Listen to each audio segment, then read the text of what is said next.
나 감자 맞아? 그래서 엄마가 이렇게 당연하다는 듯이 얘기합니다. 당근이지. 당근이지. 그러니까 이 말을 고지고대로 들은 꼬마 감자는 충격을 받고 한 번 더 마지막으로 확인하기 위해 할머니 감자를 찾아갔습니다. 할머니, 나 진짜 감자 맞아요? 그러자 경상도 출신 이 할머니 감자는 오이야 오이야, 맞나요? 이게 억양이 맞나요? 오이야 오이야 라고 맞다고 대답했습니다. 더 충격을 받은 이 꼬마 감자는 도대체 나는 감자인가? 당근인가? 오이인가? 정체성의 혼란을 겪고 결국 집을 나갔다라는 재밌는 이야기가 있습니다. 여러분, 우리가 인생을 살아가면서 도대체 나는 누구인가? 나는 무엇을 위해 태어났는가? 이에 대한 고민을 한 번쯤은 다 해보셨을 것입니다. 여러분, 이 질문이 너무나도 중요한 이유는 내가 누구인지, 내가 무엇을 위해 태어났는지 깨닫지 못하면 인생의 방향성을 잃고 방황하기 십상이기 때문입니다.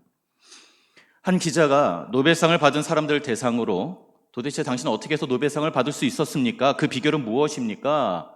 여러 수상자를 대상으로 취재를 했더니 많은 수상자들 중에 대부분의 사람들이 한결같은 대답은 나는 노벨상을 받은 분들과 함께 연구를 했을 뿐입니다 라고 대답했다는 것입니다.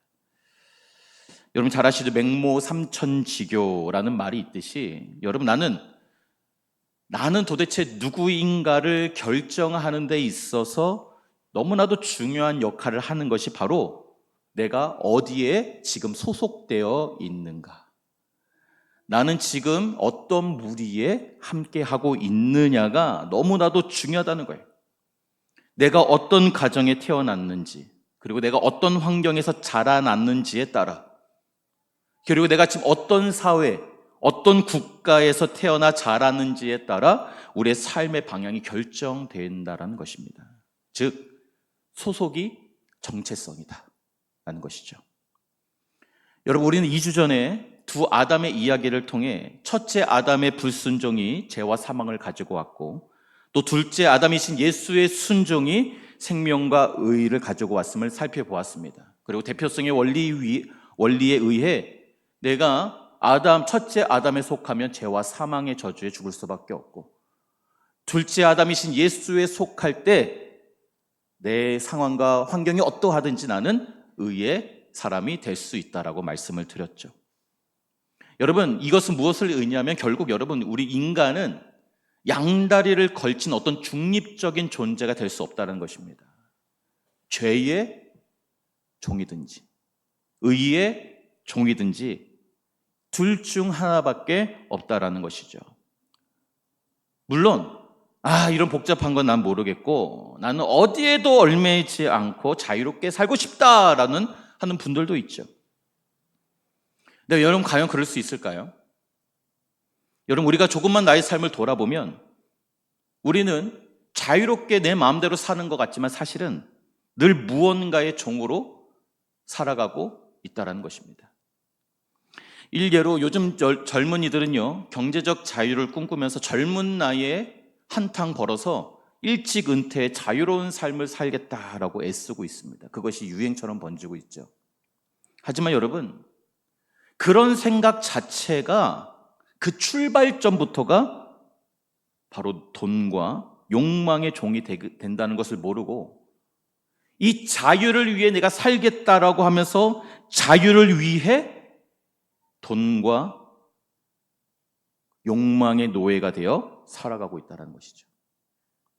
여러분, 이처럼 우리는 어딘가에 소속되면서 살아가고 있는데 그렇다면 우리는 어디에 소속이 되어야 참된 자유와 성공적인 인생을 살 수 있을까요? 오늘 말씀을 통해서 그 길을 발견하시는 저와 여러분이 되시기를 주님의 이름으로 축복합니다. 먼저 첫 번째로 우리는 은혜에 소속된 사람이 되어야 합니다. 은혜에 소속된 사람. 우리 14절 말씀 우리 한 목소리로 같이 봉독하겠습니다. 시작. 죄가 너희를 주장하지 못하리니 이는 너희가 법 아래 있지 아니하고 은혜 아래 있음이라. 아멘. 여기서 중요한 두 가지 대조점이 등장하죠. 무엇입니까? 법 아래와 은혜 아래. 여러분, 먼저 법 아래에 있다는 것은 그 법의 판단 하에, 그 법의 결정 하에 끊임없이 죄책감을 느끼며 그 법의 처벌을 두려워하는 삶을 말하고 있는 것입니다. 늘 불안한 거죠. 여러분, 법은 어떻습니까? 법은 잘했을 때, 잘 지켰을 때 누가 칭찬해 주나요? 그렇게 칭찬해 주지 않아요. 그게 당연한 삶이라고 하는 거죠. 하지만 법을 어겼을 때는 어떻습니까? 정죄하고 처벌하는 것입니다. 그래서 법 아래에 있는 사람은요, 늘 불안한 거죠. 두려운 거죠. 왜요? 내가 이 법을 또 어겨서 처벌받으면 어떻게 하나. 항상 그런 불안 가운데 산다는 것입니다. 이런 마음을 가지고 신앙생활하는 분들이 너무나도 많다는 거예요. 가끔 신방을 가면요, 자기는 너무 평안하대요. 그런데 이 평안함 가운데 두려움이 있다는 거예요. 뭡니까? 이 평안이 언제 깨져서 하나님으로부터 큰 시련이 언제 올지를 두려워하며 불안한 삶을 살고 있는 거예요. 왜요? 법 아래 아직도 자신이 있다라고 생각하고 있기 때문에 그런 것입니다. 하지만 반대로 은혜 아래 있다는 것은 무엇을 의미합니까? 여러분, 뭐뭐 아래 있다는 것은 무엇을 의미하나요? 그것에 지배를 받는 것, 그것에 통치를 받는다는 것을 의미합니다. 즉, 그것의 종이 되었다라는 것을 의미하는 것이죠. 그래서 여러분, 은혜 아래 있다는 것은 은혜의 종이 되어 하나님의 은혜가 나의 삶을 다스린다라는 것을 의미하는 것입니다. 여러분, 다스림을 받는다, 통치를 받는다, 종이 된다는 것은요, 제가 잠시 후에도 설명을 드리겠지만 나의 의지대로 되는 것이 아무것도 없는 삶이에요. 종이라는 것은. 그래서 마치 법 아래 있는 사람은 내가 어떤 행동을 했을 때 처벌을 두려워하는 것과는 정반대로 내가 은혜 아래 있는 사람은 나의 어떠한 행동과 상관없이 그 은혜의 지배를 받게 된다는 것입니다. 그런데 여러분, 종이 되었다고 하니 뭔가 좀 이 어감이 썩 좋지는 않죠. 그런데 여러분, 이 은혜의 종이 된 자만이 경험하는 특별한 그 무언가가 있는데요. 그것은 바로 은혜의 종이 된 자는 그 받은 은혜에 보답하고자 하나님께 순종하고 그로 말미암아 죄에서 멀어지는 삶을 살게 된다라는 것입니다. 여러분, 때로는 아주 매서운 훈육보다 나는 오늘 분명히 엄마 아빠한테 맞아 죽을 거야 라고 생각했는데 의외로 엄마 아빠가 매를 들지 않고 따뜻한 말로 넘어가 줄 때, 그리고 분명히 내가 잘못한 것을 엄마 아빠가 봤는데, 발견되어졌는데, 드러났는데 난 죽었다 생각했는데 그것을 못 본 척 넘어가 줄 때, 오히려 자녀의 행동이 매를 들 때보다 더 변하기도 하더라는 것이죠. 은혜를 받으면 사람이 변화되기 시작한다는 것입니다. 사실 여러분, 자녀가 부모에게 순종하는 가장 건강한 방식은 무엇입니까? 사실은 매질과 자존감을 낮추고 상처를 주는 어떤 그 잔소리를 할 때 자녀가 건강해지는 것이 아니라, 진짜 부모님이 나를 걱정해주고 진심으로 나를 사랑하시는구나 라는 이 부모의 진심 어린 그 깊은 사랑을 그 자녀가 느낄 때 자녀가 변화되기 시작한다는 것이죠. 15절 16절 말씀입니다. 너희 죄가 너희를 주장하지 못하리니 이는 너희가 법 아래 있지 아니하고 은혜 아래 있음이라. 그런즉 어찌하리요? 우리가 법 아래 있지 아니하고 은혜 아래 있으니 죄를 지으리요? 그럴 수 없느니라. 은혜를 받으면 그 죄에서 멀어지기 시작한다라는 그런 말씀이에요. 은혜의 종된 자는 이젠 처벌이 두려워서, 매맞는 것이 두려워서 순종하는 게 아니라 그 은혜와 사랑에 압도되어서 그 은혜에 감격하여서 이제 죄와 멀어지고 하나님 말씀에 순종하는 삶을 살게 된다는 것입니다. 하나님이 두려워서 덜덜 떨며 불안하며 신앙생활하는 것이 아니라 하나님의 그 놀라운 사랑과 은혜를 깊이 체험하며 자연스럽게 자녀다운 삶을 살게 된다는 것이죠. 이것이 바로 은혜의 종된 자들이 누리게 되는 특권이라는 것입니다. 여러분, 이처럼 은혜 아래 우리가 소속이 될 때 그 은혜가 나를 죄에서 멀어지게 하고 기꺼이 하나님 말씀에 복종하게 만든다라는 것입니다.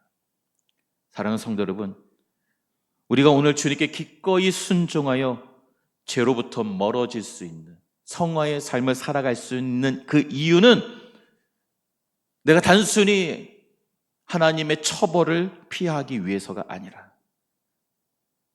죄로 인해 죽을 수밖에 없는 운명이었던 내가 그 십자가 사랑으로 용서받았기 때문임을 믿으시고 그 은혜에 소속되는 은혜의 종들이 되시기를 주님의 이름으로 축복합니다. 두 번째로, 하나님의 종이 될 때 우리는 진짜 자유인이 되는 것입니다. 16절 말씀 우리 같이 읽겠습니다. 시작. 너희 자신, 다시 읽겠습니다. 16절 시작. 너희 자신을 순종함을 받는 자의 종이 되는 줄을 너희가 알지 못하느냐? 혹은 죄의 종으로 사망에 이르고 혹은 순종의 종으로 의에 이르느니라. 아멘. 여기서 이 종이라고 하는 단어가 나오는데요, 이 종이라고 하는 단어는 헬라어로 둘로스라는 단어입니다.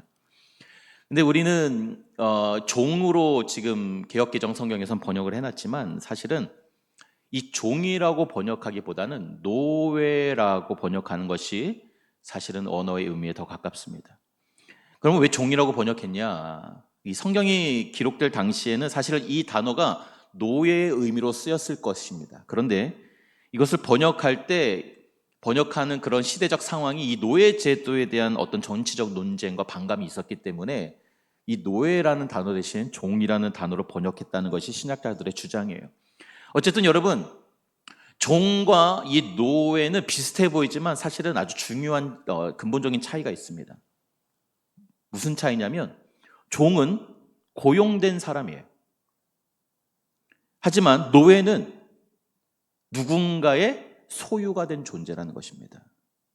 아주 큰 차이죠. 한마디로 종은 돈을 받고 남의 집에 가서 일하는 사람이고요, 노예는 돈을 받고 그런 것이 아니라 나 자신은 아무것도 없고 그저 주인에게 소속된 그런 소유물이라는 것이죠.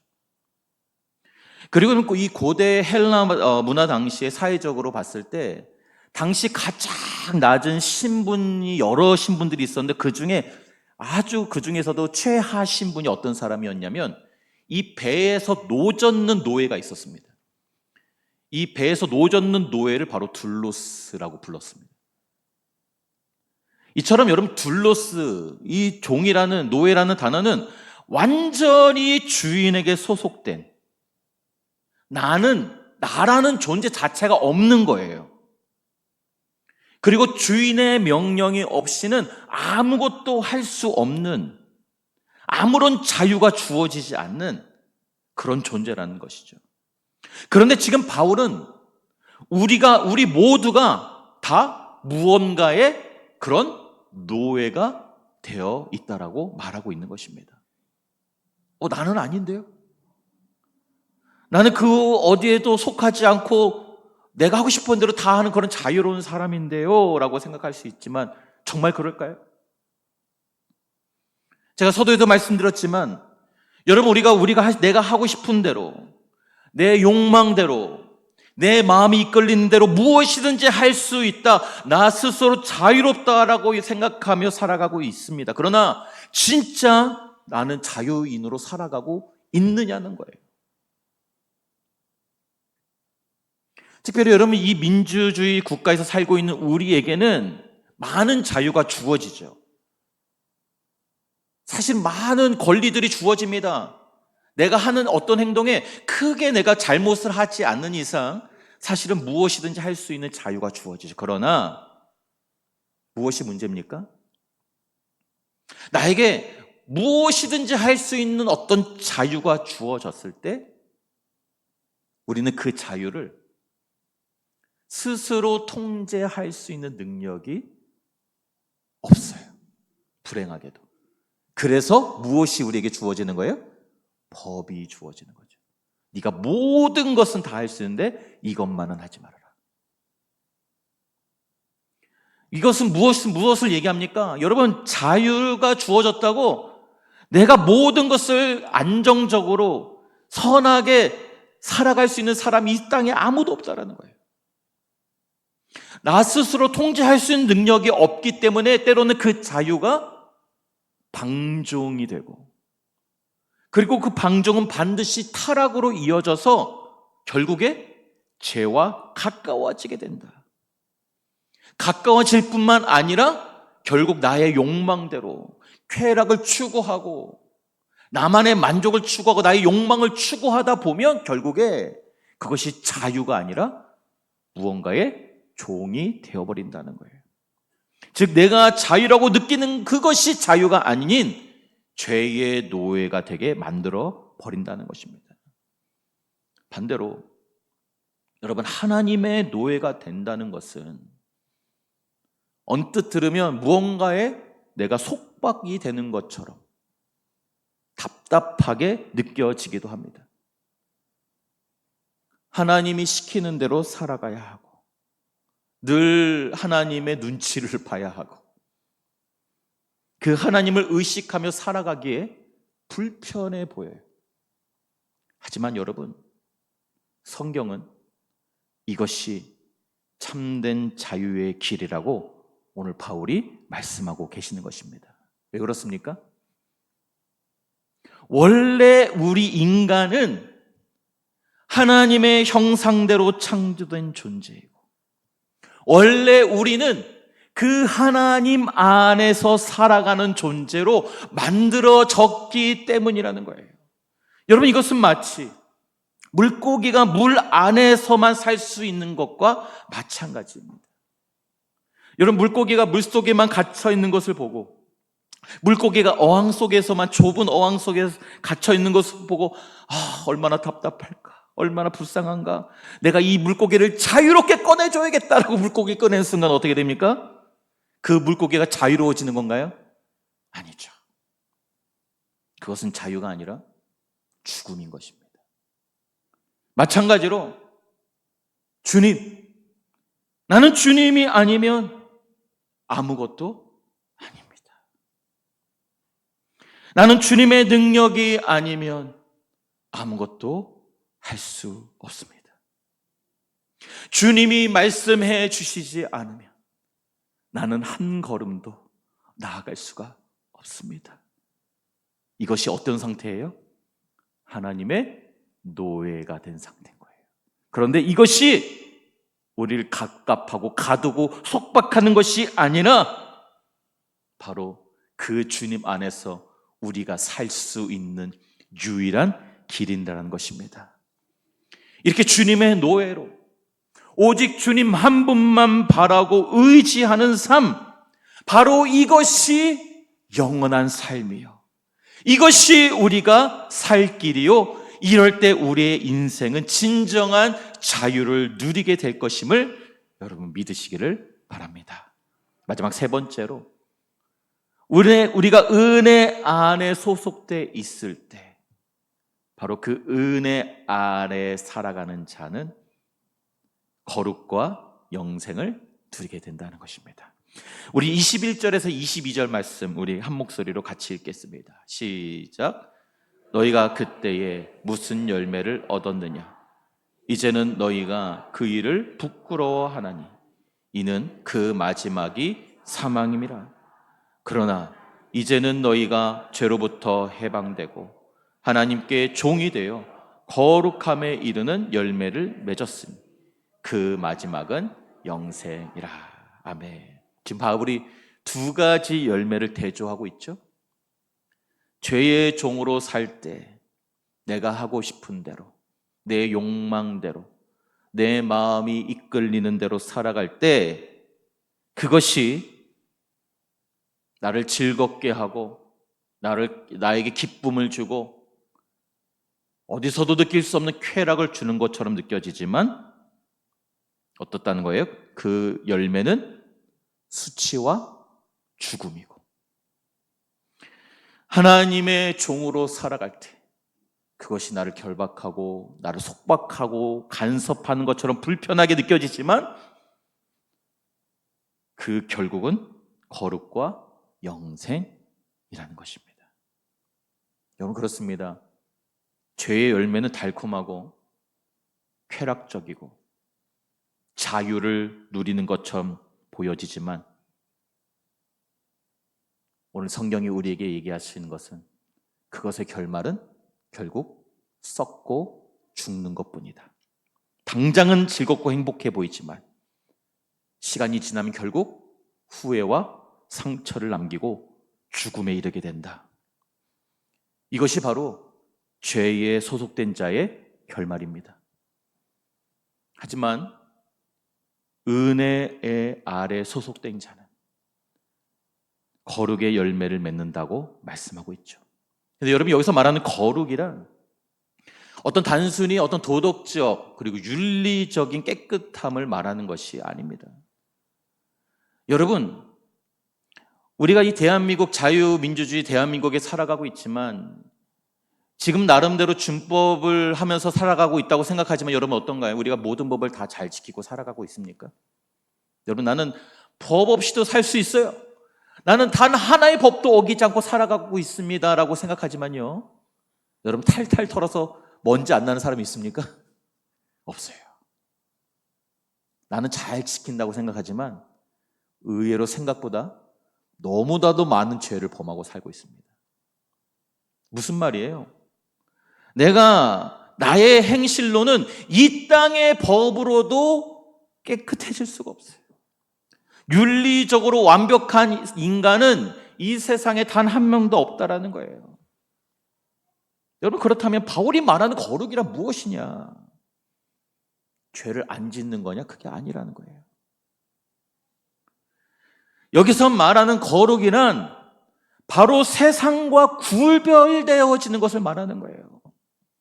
즉, 은혜에 소속이 되어 그 하나님의 놀라운 은혜와 사랑의 풍성함을 경험하고 용서받을 수 없는, 아무런 자격이 없는 내가 용서함을 받은 그 은혜에 보답하고자 이제 내가 하나님 자녀다운 삶을 살아내기 위해 어떻게 한다는 거예요? 바로 내가 나의 삶이 점점 주님을 닮아가는 삶을 살아가도록 노력하기 시작한다는 거예요. 나의 말과 행동, 심지어는 생각까지도 하나님의 성품을 닮아가는 것이 바로 거룩이라는 것입니다. 즉, 하나님께서 우리를 만드신 그 원래 태초의 그 하나님의 형상, 죄로 인해 깨어지고 왜곡되었던 그 하나님의 형상이 회복되어지는 것, 하나님을 닮아가는 것, 하나님의 자녀다운 삶을 살아내는 것, 이것이 바로 은혜 아래 살아가는 사람이 맺는 열매라는 것이고, 그리고 그 마지막이 바로 영생이다. 그러니까 여기서 말하는 영생은 또 영원히 사는 것만 말하는 거 아니에요. 여기서 말하는 영생이란 바로 하나님과의 관계가 회복되어지는 걸 얘기하는 것입니다. 죄로 인해 멀어졌던, 깨어졌던 그 하나님의 관계가 은혜 아래 소속됨으로 말미암아 그 하나님 안에 있는 풍성한 은혜를 경험하고 하나님의 형상이 회복되어짐으로 하나님과의 관계가 회복되어지는, 하나님과의 친밀한 교제를 누리는 영원한 삶을 말하는 것이 바로 영생이라는 것입니다. 그래서 요한복음 15장 5절에서 예수님께서 이렇게 얘기하시죠. 나는 포도나무요, 너희는 가지라. 그가 내 안에, 내가 그 안에 거하면 사람이 열매를 많이 맺나니 너희가 나를 떠나서는 아무것도 할 수 없느니라.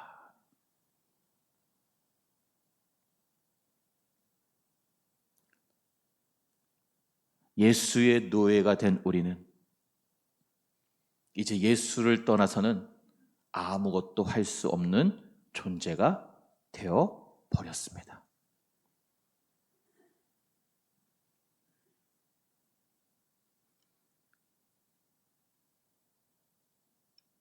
붙어 있기만 하면 되는 거예요. 노력할 필요도 없습니다. 보상받기 위해 그 어떠한 것도 할 이유가 없어요. 그저 붙어 있기만 하면 우리의 원나무 대신, 우리의 포도나무 대신 예수 그리스도로 말미암아 우리는 의의 열매를 맺게 될 줄로 믿습니다. 바로 우리가 예수께 붙어 그 나무에 소속될 때, 은혜의 종으로 살아갈 때 비로소 우리 삶에는 거룩과 영생의 열매를 맺게 되는 것입니다. 사실 오늘 설교도 똑같은 설교예요. 아담에 속했을 때는 죽음의 열매를 맺을 수밖에 없고, 둘째 아담이신 예수께 소속이 될 때, 그분의 노예가 될 때 우리는 의의 열매를 맺을 수밖에 없다. 결론입니다.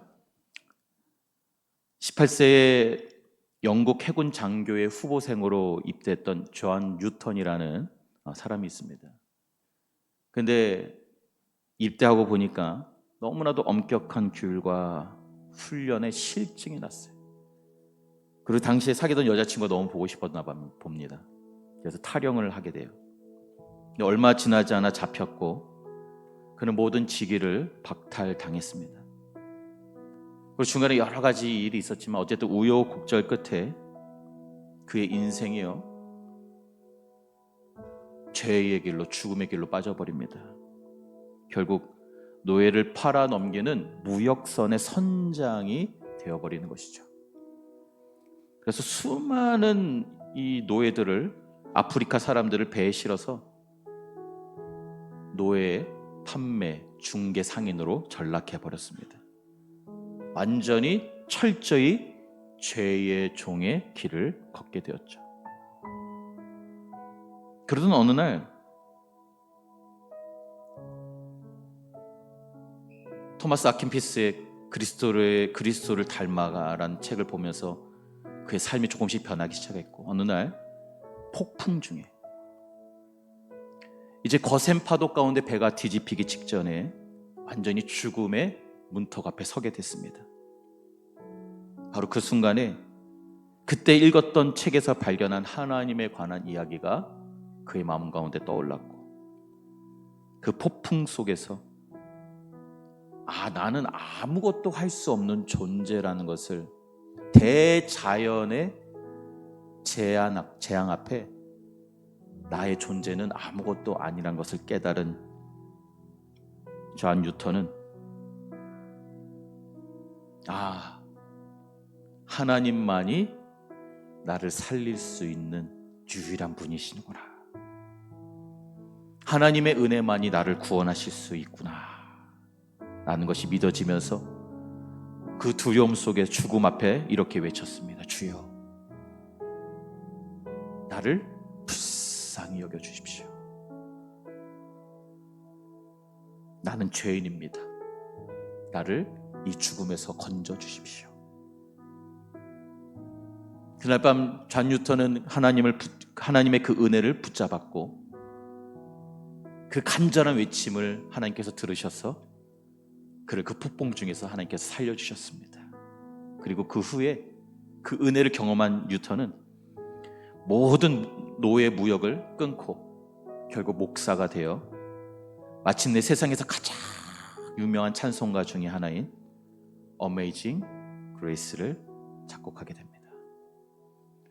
나 같은 죄인 살리신 주 은혜 놀라워.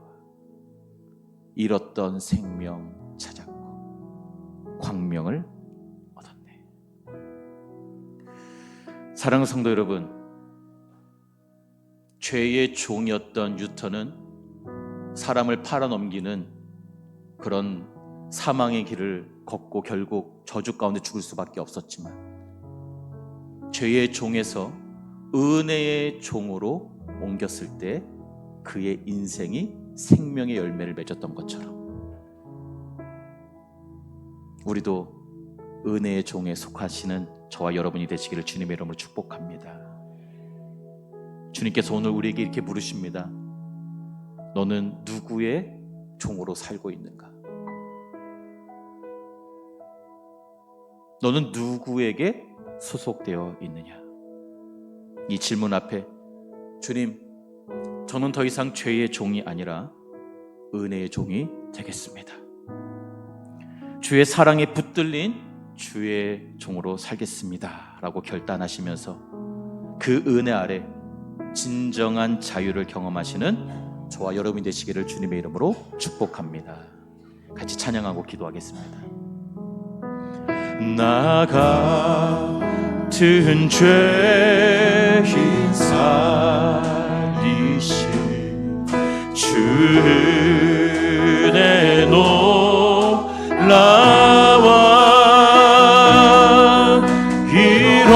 잃었던 생명 찾았고 광명을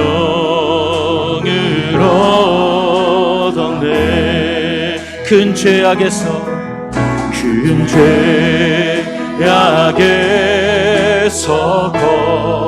건지신 주 은혜 고마워.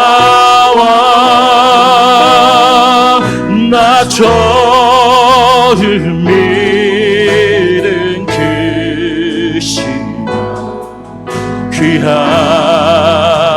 우리 다시 한번 고백합니다. 나 같은 죄인 살리신, 나 같은 죄인 살리신 주 은혜 놀라워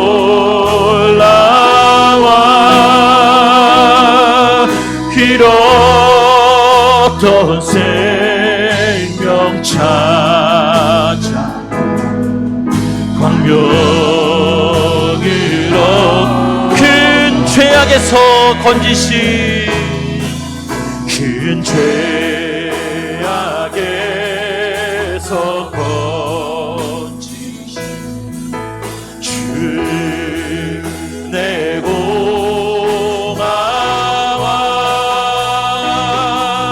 나 저를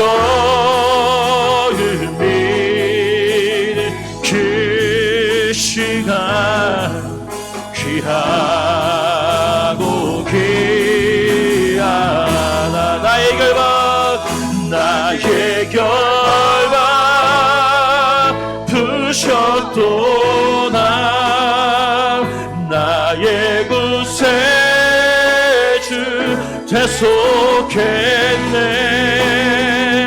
넘쳐나는 주의 자비, 주의 사랑, 주의 은혜.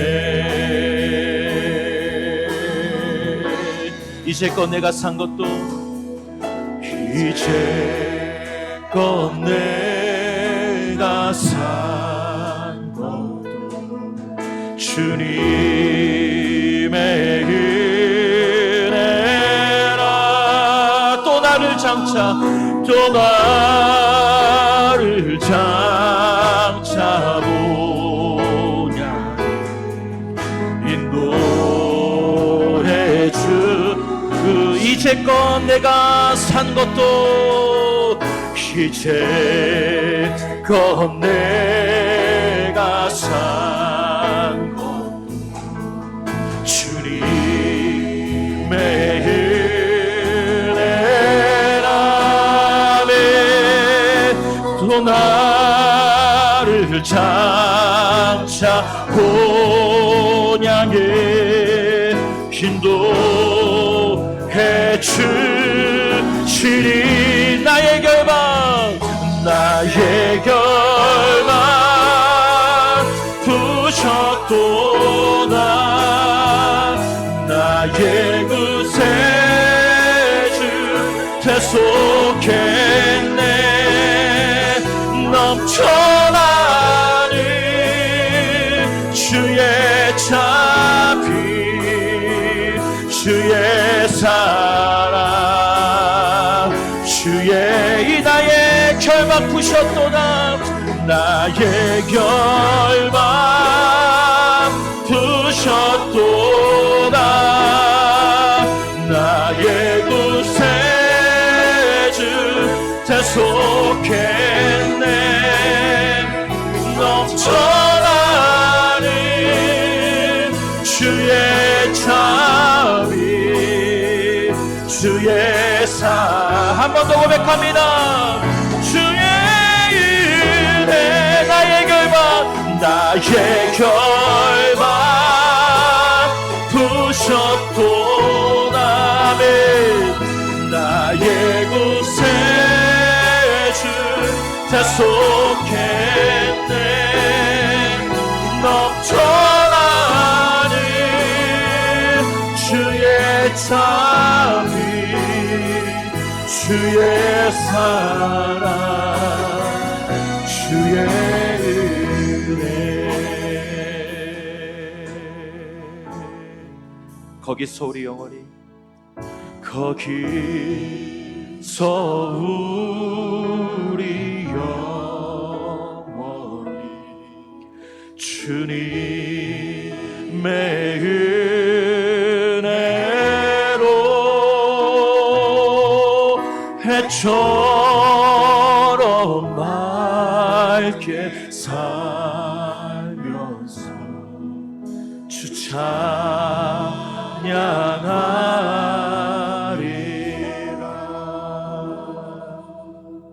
이제 우리 말씀을 기억하며 기도하실 때, 주여, 나의 참된 자유는 내가 주님께 소속될 때, 왕 대신 하나님의 종이 될 때,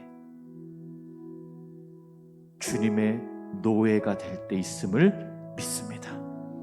이제 내가 사는 것 아니요, 내가 원하는 대로, 내가 바란 대로 사는 삶이 아닌 주님께서 주인 되시는 삶, 주께서 왕 되시는 은혜의 종노릇하는 삶을 살게 하여 주시옵소서. 주의 말씀에 복종하며 순종하여 진짜 자유를, 진짜 기쁨을, 진짜 주님을 찬양하는 삶을 살게 하여 주시옵소서. 이 시간 우리 말씀을 기억하며 주여 외치고 기도하겠습니다. 주여